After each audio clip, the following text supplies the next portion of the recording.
everybody, Tekking101 here, and welcome, one and all, to my... Fuck, not used to doing all the crazy shit, it's been a while. Okay, welcome to my One Piece chapter reviews. I hope we'll get along quite nicely, and we'll see this voyage through to the end. Right, Ace? Yeah, right. Okay, well, to start off, I usually do a little bit of an intro segment. One Piece is a little bit different than Bleach in that it actually has a different title page each time, exhibiting a little bit of a fan request. You know, people send in these requests to Oda, and he, you know, whatever thinks he is interesting, he'll draw the title page, you know, based on that fan request. So, this week we have... whatever the fuck that is. It's okay, there are subtitles. I'm sure this will make loads of sense in a second. A maestro-looking bear being moved while staring very intently at the art on display in Robin's solo exhibition.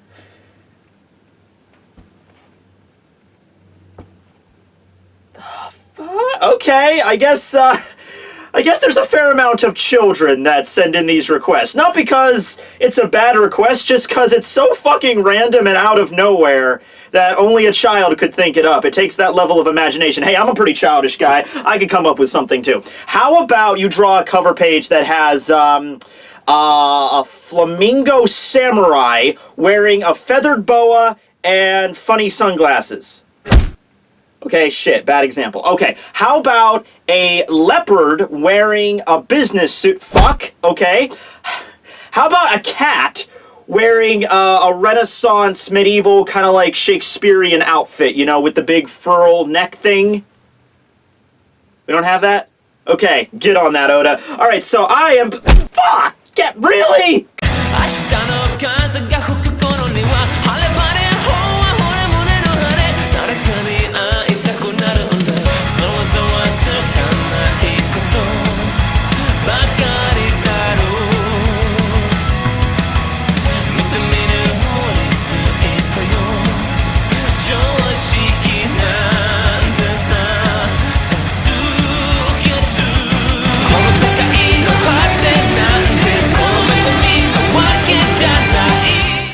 Alright everyone, so this will be chapter number 852 review titled A Germa Failure. So the chapter starts off with Reiju waking up. She's in the doctor's office after, damn, sorry, it's been a while. My memory's kind of fuzzy. I think it had something to do with like this three-eyed witch lady who was basically relaying her plans that Big Mom plans to kill the entire Germa Double Six or something like that. But no, she actually got shot by a soldier while they were searching for Luffy and the others. So she's recovering. Don't worry though, because of her body modifications, she should be alright. She has like a healing factor very similar to like a lot of like comic book characters and shit. She's like a female Wolverine, except instead of, you know, Wolverine, she's a beautiful little butterfly. Along with that, Sanji is also in the room. Now, keep in mind, nobody knows that Sanji overheard the incidents with Pudding, and it's not like the Hobby no Mi that Sugar had. When Sugar used her power to turn people into toys, everybody in the entire world just immediately forgot about that person's existence, even if they only met them one time.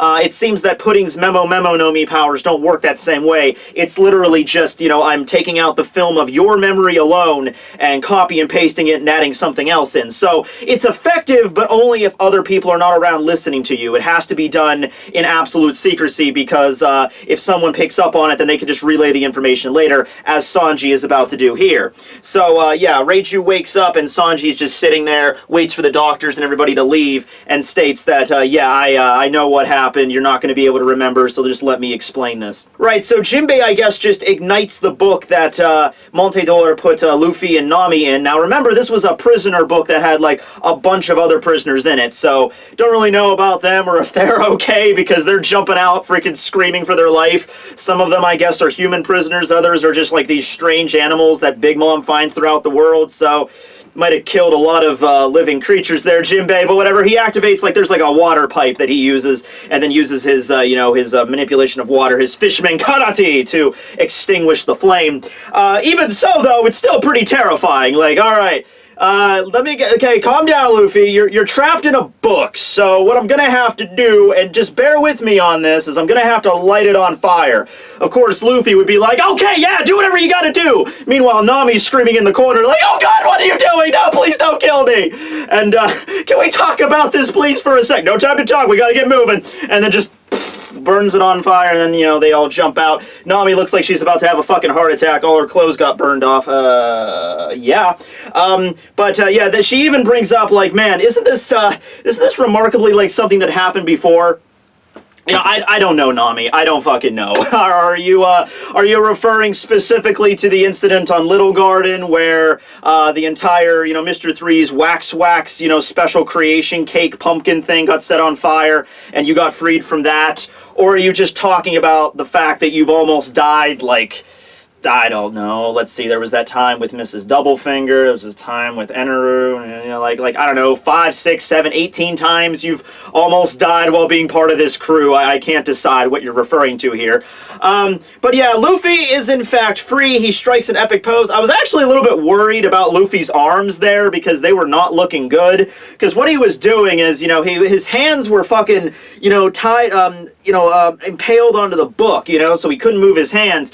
But he's made of rubber, so he could just, like, kept stretching his hands around his body to the point where it's, like, drawn taut, and it's like you ever take a rubber band and you keep, like, wrap it around your finger and you keep, like, winding it over and over again until it gets really fucking tight and your finger turns blue? You know, eventually the rubber band is going to begin to break and sever with, you know, enough pressure on it, and Luffy's arms were starting to exhibit that. His arms were beginning to spout blood, so I was afraid, you know, even if he does get freed, you know, it's like, all right, well, my arms are being held on by like a thread, but yeah, we'll be fine. But no, his arms are perfectly fine, so everything's good to go. I think you might want to see a dentist about that tooth. I hope they reference that tooth. The fact that Luffy's missing one now. I hope that's not one of the things where it's just like, all right, after they defeat Big Mom and they sail off into the ocean, you know, he magically gets a tooth back. I don't know, they can make a fake one, I suppose. Anyway, though, Jinbei proceeds to apologize for nearly burning them to death, but he explained, you know, that's the only way to escape Montedor's books. The powers of his devil fruit are quite powerful. They are only limited by his imagination. So, I guess, you know, I'm always looking for new running gags, especially since this is a new series and everything, so I guess we can make that a thing. Let's make a top 10, like a hall of, not a top 10, like a hall of fame of the most OP devil fruits. I'll have to put Montedor's, you know, book fruit on there. But at the top of this list, I think we can all guarantee, we can all agree right now as fans of One Piece, the #1 OP devil fruit, the Jacket no Mi. Number fucking 1. Hey, can you imagine if Shanks ate that fruit and then Kaido put his Shanks jacket on? Yeah, it's fucking OP as shit. Nami finds another outfit to put on. I'm not really sure where she found that. I guess she took it off one of the other prisoners that escaped. And she asks Jinbei, you know, what are you doing here? What's going on? Jinbei finally spills the beans how the Sun Pirates were allied with Big Mom, which makes sense given how Big Mom was, you know, doing the whole protection thing for Fishman Island after Whitebeard was killed. So it makes sense why they're allied. And they all kind of like connect the dots here. It's like, oh, back in Fishman Island when you said I have stuff I need to do before I join your crew, you were referring to Big Mom and her pirate crew. And Jinbei's like, yep, but, you know, I took care of it. It's all done, so we should probably get out of here, you know, because we took out Opera here. They're going to be coming for us. So I guess Jinbei, we don't know what happened with the whole roulette thing yet, or dartboard, or whatever the fuck that thing was. We don't know if he lost anything, or if he lost some years of his life. He's not missing, like, an arm or a leg or an eye or anything, so I would assume if he lost anything, it was life force. But he states that, yeah, he doesn't have anything to do left, and he seems pretty chill about it, and he's like, yep, no going back now, so, I guess Jinbei has nothing else to tie him down, to keep him to the Big Mom Pirates, so I guess there's nothing keeping him from joining the Straw Hats now. By the end of this arc, I suppose, as long as he doesn't end up getting killed by the end of this whole thing, I think we'll be good. Anyway, Luffy, you know, maybe got a little bit of a burst of adrenaline from being, you know, set on fire, but now the fact that he's honestly starving is starting to, you know, catch up with him. He passes out on the floor, he can't move. Nami has this funny line where she's just like, you know, he uses 3 times as much energy as everyone else just by existing, so yeah. But, yeah, Luffy has not eaten anything since the whole ordeal with Sanji, and I think that was yesterday already, so he's going, like, almost a day without food. Very unheard of for Luffy. So he can't really move, and considering all the energy energy. He can't use any of his gear techniques, or probably not even any of his Gummo techniques, without being severely exhausted at this point. Yeah, they're remembering everything that happened. They're remembering what happened with Sanji, what he said, and how Pudding confessed to them that, I'm gonna kill him. Pudding, honestly, Pudding for being, oh, I'm such a tight-lipped, I'm such a good actress, that Big Mom trusts me so much. I mean, she's kind of a fucking idiot. I mean, the first rule is you don't go around and start blabbing your master plan to people, even if you think they're about to die. Because what fucking person does that? Because it's like, I'm just gonna tell you that I'm gonna go kill Sanji tomorrow. Now, if you get free from here, that might be a problem, but you're probably not, so everything's cool. I'm like, how about you just shut up and go about your plan? If you hadn't said anything, then everything might be a little bit more chill. Anyway, at this point, a bunch of the guards come storming down into the prison library to try to attack Jinbei, Nami, and Luffy. Luffy can't even move, so he's just like, Jinbei, protect Nami. Jinbei's like, wait, what? Where are you? Alright, so they get ready to fight them off. I think they're just probably normal soldiers, normal members of, like, the chess army and shit. We cut back to the room with the doctor's office with Reiju and Sanji. Sanji just finishes explaining everything that happened to Reiju with Pudding and her memo no me and why she can't remember it. Reiju believes him completely. He's like, you have no reason to lie to me. I think the main issue here, and it's something that I love this. I love this so much because this shit's happened before in like fiction, where someone will lose their memories and someone tries to explain to them the memories they lost, and they'll be like, you're just fucking with me, shut up. Pudding is actually evil. What are you talking about, Sanji? No, she completely believes him. I think for one reason because, it's her brother, and there's no reason why he would lie to her about something like that. But also you have to consider, this is a world where fucking magical fruits exist that give you superpowers. So it's like, if someone comes up to you and says, she ate a fruit that allows her to alter memories, that's totally believable. That's 100% believable. Be like, okay, I can get that. I believe you. So, I'm glad we're moving along at a quite nice pace. I'm glad that Reiju is not turning into some, like, oh, I'm a nice person at first, but it turns out I'm the most evil one of them all. A lot of people were thinking that was going to go down. But we get this explanation coming up with how their births worked and how, what happened with Sanji's mother and everything. I guess, Sanji and Reiju's mother. We understand that she's a good person. She can't really do anything directly to help them out, but she's overall a good person. She's not evil. She's not trying to fuck with Sanji. At least I hope not. I hope Oda doesn't, wait until the very end, right about everything's ready to go and they're about to escape, and then we have this moment where Reiju has to face down Sanji, and it's, some really heartfelt thing where she has to die before they leave, and I'm really hoping that shit doesn't go down. But anyway, Reiju just says, I think it's all for the better. Sanji just explains that Big Mom plans to take out the Vein Smokes and take on and get all their science and technology. Reiju's just like, you know what? I'm cool with that. I think that's fair, actually, because she goes on and how the Germa 66, they're just a bunch of destroyers. The world can go on without them. They're not going to provide any huge service to the world. They're just going to be a detriment, and I felt like this for a while now. She's very much like Sanji in that she has, normal human emotions, not modified shit like with their brothers. Personally, I disagree. I mean, yeah, the Germa 66 might go all around the place, basically as hired arms and mercenaries and killing a bunch of people and burning islands down and, starting rebellions and shit like that. But come on! They're Super Sentai! You need to have a very colorful, number-coded, evil organization in the world. It's just how it works. In fact, I should probably, that should be another thing I do. I should do a Germa 66 Super Sentai opening. Yeah, just gonna keep writing that down here. This is all going very smoothly. Yeah! And she says, Sanji, just get out of here, go with the Straw Hats, and leave. That would be better for you, right? Now, Sanji obviously has a few reservations about this because there was a bunch of things set up so that he couldn't do that. He's like, what about the Baratier? What about that? If I just leave, if I skip out on the marriage, and I even manage to escape everybody and get away, then, Zeph or somebody at the restaurant's gonna get screwed up. And, Reiju's just like, basically, you can't worry about that right now, or worry about that after you make it out. Honestly, once again, I don't think Zeph would be one that would be like, don't worry about me, Sanji. I can take care of myself, get going. Now, it depends on who they send to the Baratier. If they just send the normal-ass foot soldiers, then Zeph might be able to do something about that. But if they send somebody like a sweet commander or somebody like that, you're right, Zeph probably wouldn't be able to stand up with that. The entire Baratier would probably be incinerated, but I don't think Zeph would want to worry about that. I don't think Zeph would want to be like, you know, Sanji, don't do anything that might get us killed here, because that's not the kind of guy he is. I think he'd be totally fine with that. Then again, Zeph is Sanji's father figure, really, so he's very concerned about it, but I think that's like later down the road. We'll worry about that later. You should worry about just getting out here right now. So this is where we get a backstory on Sanji's mother, who was named Sola. And the deal with her is that she was very much against the whole modifying her children thing into war machines. You know, so pretty caring mom, I would say, pretty normal. She got into a big fight with Judgy about that, you know, like, I don't want my children having no emotions and becoming weapons. And of course, Judgy's whole idea is like, they can win a war, so who gives a shit? Now, the thing is here, what happened was, I guess Sola had to have some modifications done to her before they were actually born. It wasn't like they were born and then they did the modifications. She had to take certain drugs or certain body modifications on her so that when her children are born, they were already modified to an extent.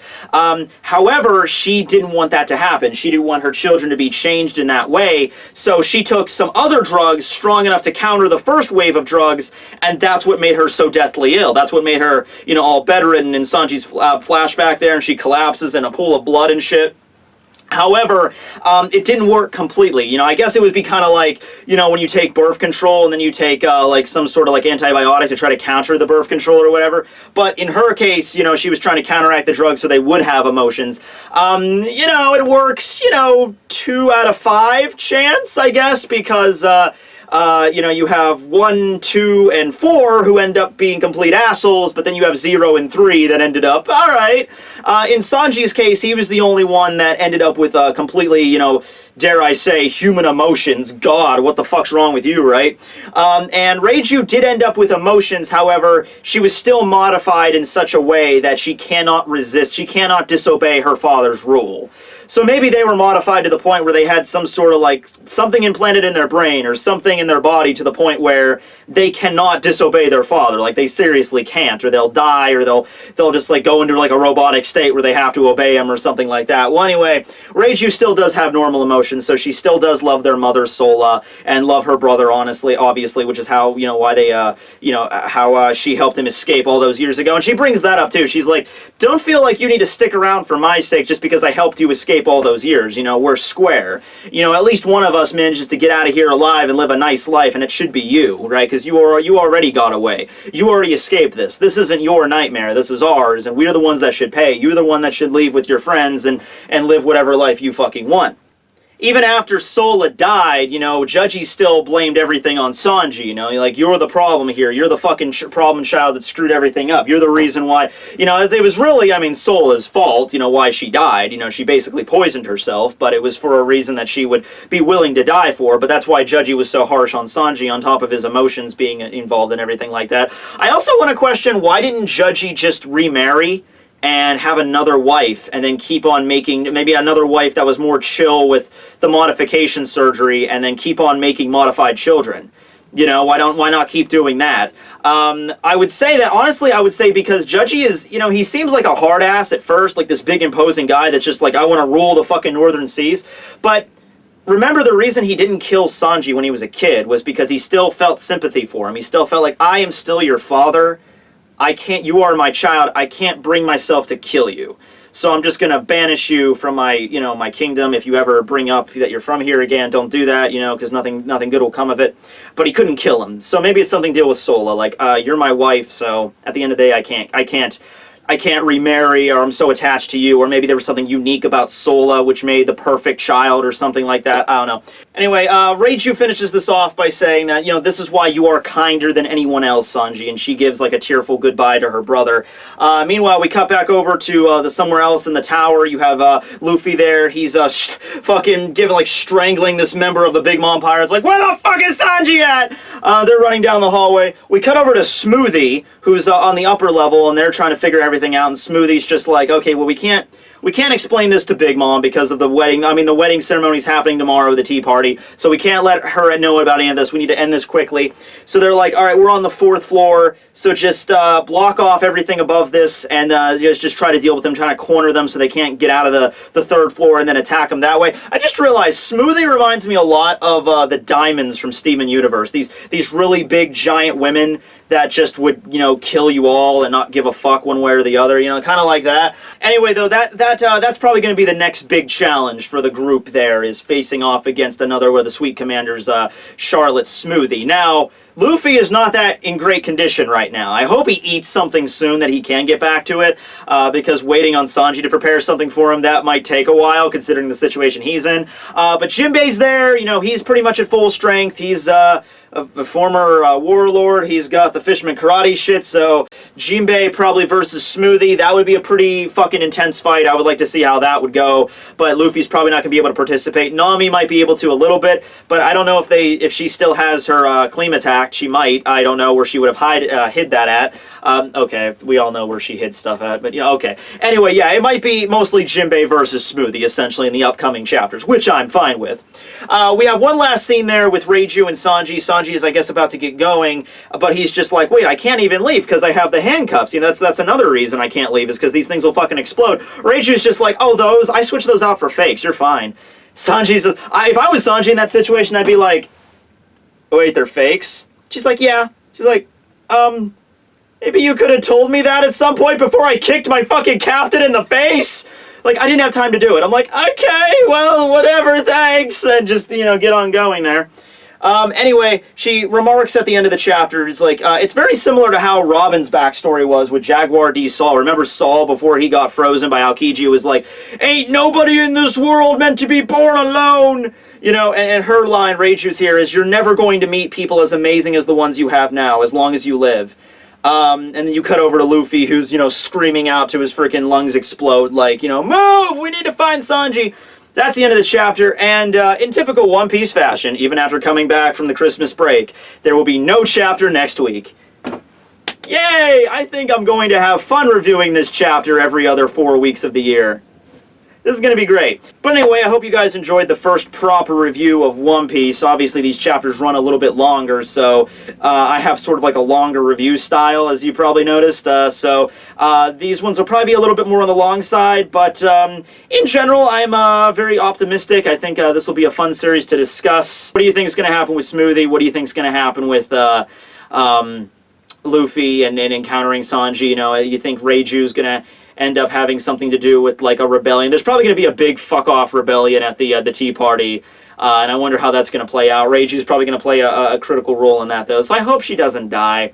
But anyway, yeah, see you in 2 weeks, I guess. Tekking101 signing out.